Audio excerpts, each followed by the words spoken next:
Buenas noches, ¿cómo están? Soy Irma Gutiérrez. Mary Shelley, la joven creadora del icónico monstruo. ¿Sabían que solía pasar largas horas aislada leyendo y conversando con su fallecida madre sobre su tumba? Les platicaré de ello mientras dibujo. Mary Shelley, conocida así tras contraer matrimonio, celebrada autora de Frankenstein o el moderno Prometeo, el icónico gran relato de horror y primera novela de ciencia ficción moderna. Fue hija del controvertido matrimonio liberal formado por el filósofo William Goodwin y de la escritora y feminista Mary Wollstonecraft, naciendo un 30 de agosto de 1797 en Londres, Inglaterra, en plena Revolución Industrial. Criada dentro de un ambiente bohemio y literario en una época en la que el viejo siglo moría y el convulsionado siglo XVIII emergía trayendo transformaciones económicas, tecnológicas y sociales. Muy joven, se convierte en una de las autoras más importantes de la literatura gótica. Su famosa novela posicionaba al hombre al nivel de Dios como creador de vida, siendo testigo del robo de cadáveres en los cementerios en pos de los avances científicos como estudio en una época en donde el tiempo se aceleraba y se creaba la producción en masa. Sin embargo, la muerte, el dolor y la soledad fueron compañeros constantes durante su vida, reflejándose en su obra. Fue contemporánea de otras grandes escritoras, Jane Austen, las hermanas Brontë y George Eliot. La narrativa gótica, ese estilo literario relacionado con el terror, originado en Inglaterra, donde lo macabro, sobrenatural, misterioso, medievalismo, pesadillas y fantasmas son sus características principales, muy relacionado con el nubloso y frío clima inglés. Su origen es atribuida a la novela del Castillo de Otranto de 1764, del escritor inglés Horace Walpole. Su madre, exitosa y popular autora del libro feminista La Vindicación de los Derechos de la Mujer de 1792, fallece después de dar a luz por septicemia. Fue la primera corresponsal en cubrir la Revolución Francesa. Mary se aislaba dentro del cementerio donde yacía su madre, permaneciendo junto a su tumba. Ahí aprendió a leer, obsesionándose con ella, leyendo todos sus manuscritos, incluyendo el libro de su padre, Ensayos sobre los sepulcros, sobre ladrones de tumbas tan común en esa época. Fue en su tumba donde se cree incluso se concretarían sus encuentros amorosos con quien sería su esposo. Su padre era de una mentalidad abierta y liberal, adelantado a su tiempo.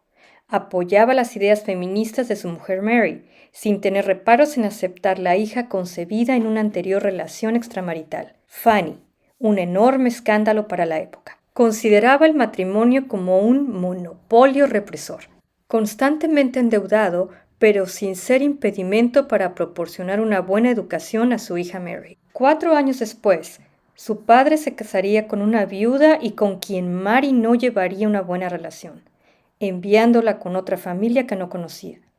A pesar de ello, logró crear un fuerte vínculo con Claire Clairmont, su hermanastra y compañera de viajes. Posteriormente su padre engendraría un nuevo hijo. Fue en ese grupo de intelectuales en casa de su padre donde conocería a Percy Shelley, un poeta joven de 21 años quien sentía gran admiración por él, considerándolo como un padre intelectual, llegando a manejar sus constantes deudas por un tiempo. Tanta admiración no fue obstáculo para enamorar a una Mary de 16 años, convirtiéndose en su gran amor en 1814. Casado con esposa embarazada y sin poder sostener por más tiempo las deudas, huyeron llevándose a su hermanastra Claire con ellos. Sin dinero, regresan a los 3 meses, siendo reprochados por su liberal padre. La pareja nómada literaria se enfrentaría constantemente a las deudas, persecución de acreedores y la pobreza, viajando a través de una Europa devastada por las guerras napoleónicas, siendo excluidos por la sociedad y frecuentemente visitados por la muerte, con la pérdida de 3 hijos, el suicidio de Fanny y de la primera esposa del poeta, sobreviviéndole solo un hijo. Durante el verano de 1816, conocido como el Año sin Verano, provocado por la erupción del volcán Tambora en Indonesia, la pareja viaja a Ginebra permaneciendo en la villa Diodati, junto a otro poeta, el revolucionario, afamado y pionero del movimiento artístico del romanticismo, Lord Byron, conocido por sus excentricidades y belleza, y quien había empezado una aventura con Claire. El cuarto integrante de este grupo era el doctor John Polidori, amigo de Byron, quien años más tarde terminaría suicidándose. Bajo una persistente lluvia que duraría días enteros, los huéspedes pasaron las vacaciones alrededor de veladas, leyendo historias de fantasmas alrededor del fuego, siendo además otro controvertido tema esa noche. Por esos años de constantes descubrimientos científicos y desarrollo tecnológicos, durante la Revolución Industrial en el inicio de una era que definiría e impactaría los siglos siguientes, era recurrente un tema de conversación y en esta velada no sería la excepción. Paisley tenía interés por la medicina y junto al doctor Polidori debatían sobre las teorías del doctor Erasmus, gran convencido del galvanismo, teoría que basa su creencia en que a través de los impulsos eléctricos del cerebro se logra el movimiento de los músculos, creyendo en la posibilidad de revivir a los muertos incluso. Erasmus fue el abuelo del famoso Charles Darwin, creador de la teoría de la evolución. Esta teoría toma su nombre del médico italiano Luigi Galvani, defensor del efecto de la electricidad en la movilidad muscular gracias a su efecto con ranas, haciendo saltar a una ya muerta frente al atónito rey inglés Jorge III, apodado el Loco, por sus alucinaciones y problemas psiquiátricos. Galvani decía que, incluso después de la muerte, los músculos pueden conducir los impulsos eléctricos. Se dice que incluso su sobrino llegó a llevar el cadáver de un preso para descargar la electricidad en él, llegando a levantar la mano. Volviendo a la habitación en la villa, por invitación de Byron y teniendo como fondo la lluviosa y obscura noche, cada uno de los huéspedes se verían de iniciar un cuento de terror. Los dos poetas pronto desistieron. El doctor Polidori escribe El vampiro, que sería atribuida posteriormente a Byron sin que éste lo desmintiera. Mary aún desconocía el tema de su historia. Esa noche fue durante un sueño cuando Mary tuvo la visión que llevaría a escribir su icónica novela, comenzando a escribir la obra que la inmortalizaría influenciada por el anarquismo individualista de su padre y se convertiría en un gran éxito, aceptado por el público y la crítica, teniendo mucho de su historia personal como referencia, comenzando con su obsesión de su madre muerta, la pérdida de su primera hija, la separación de su padre y rechazo junto a una continua soledad.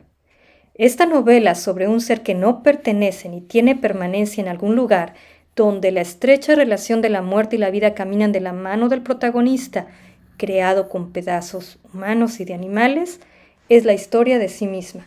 Publicada en 1818 por primera vez anónimamente, para la segunda edición su nombre ya aparecía. Las ediciones posteriores, en 1831, Mary decide eliminar alguna de sus líneas más oscuras y perturbadoras. Contando con menos de 20 años de edad, la catapultó convirtiéndola en una de las escritoras más afamadas de la época. A su regreso de Suiza, la pareja de Mary y Percy, quienes creían en el amor libre, terminarían casándose, detonando esta decisión debido a los suicidios de su media hermana Fanny por envenenamiento y de la esposa de Percy por ahogamiento. Otro motivo fue la reconciliación con su padre. Como ironía, a raíz de la creación y posterior éxito de este libro, la vida de Mary estaría llena de constantes visitas de la muerte dentro de un periodo relativamente corto, sumiéndola en una profunda depresión que la acompañaría por el resto de su vida. Su hermana, antes mencionada, su segundo hijo William, quien fallece mientras viajaban por Italia, su tercera hija Clara, y un aborto donde por poco ella misma pierde la vida debido a una hemorragia, salvada por su esposo al colocarla en una tina con agua fría, concluyendo ese mismo año funesto con la desaparición de éste durante una excursión en el velero Don Juan, solo para aparecer su cuerpo en una playa de la Toscana 3 días después. Enterrado en Roma, Italia, se dice que conservó como reliquia su corazón, sin separarse de él hasta su propia muerte. Tras su fallecimiento en 1822, regresa a Inglaterra junto a su cuarto hijo, con una situación precaria al ayudar a su padre con las deudas. Se dedica a mantener viva la memoria de su esposo difundiendo su obra. Publicó añadiendo valiosas notas a los poemarios en 1824 y 1839 respectivamente. Para esos años, su amigo el poeta Byron falleció en Grecia en 1824. Anteriormente también Allegra, la hija concebida con Claire. Solo ella y su hermanastra sobrevivirían de aquel grupo. A los 26 años me encuentro en una situación de anciana. Todos mis amigos se han ido. Qué pobladas están las tumbas, expresó.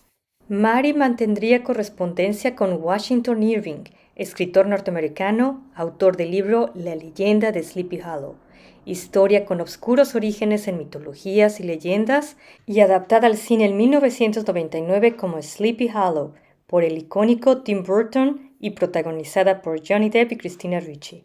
Será tema de otro video. En 1844 fallece su padre cuya herencia alivió su precaria economía. Sufriendo durante años una mala salud que culminaría en tumor cerebral, fallece en Londres el 1 de febrero de 1851 a los 53 años durante el sueño.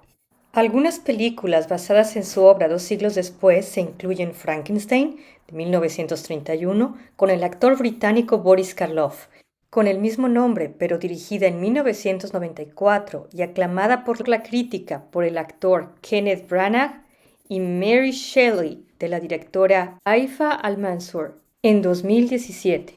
Entre sus otros escritos se cuentan Matilda, el cuento gótico sobre incesto publicado hasta el siglo XX, historia de un viaje de 6 semanas, anterior al que le diera gran fama, y El último hombre, novela apocalíptica considerada como su mejor trabajo donde relata la casi destrucción de la humanidad en el siglo XXI, derivado de una pandemia. Por último, su criatura, construida a partir de diferentes piezas de cadáveres de humanos como de animales, pareciera anticipar los trasplantes, convirtiéndose en realidad en 1999 el primer trasplante de mano en Estados Unidos. Mary describiría su sueño anterior a su creación. Vi al pálido estudiante de las artes prohibidas arrodillado junto a la cosa que había creado. Vi el espantoso fantasma de un hombre tendido y luego, por obra de algún potente mecanismo, mostró signos de vida y se agitó con un movimiento inquieto y antinatural. Espantoso como era, porque sumamente espantoso sería cualquier esfuerzo humano para burlarse del mecanismo estupendo del creador del mundo. Y bueno, ¿qué opinan de su vida? Si les gustó el video, denle me gusta, suscríbanse y activen la campanita para recibir notificaciones. Buenas noches y espero haber dibujado una sonrisa en sus rostros.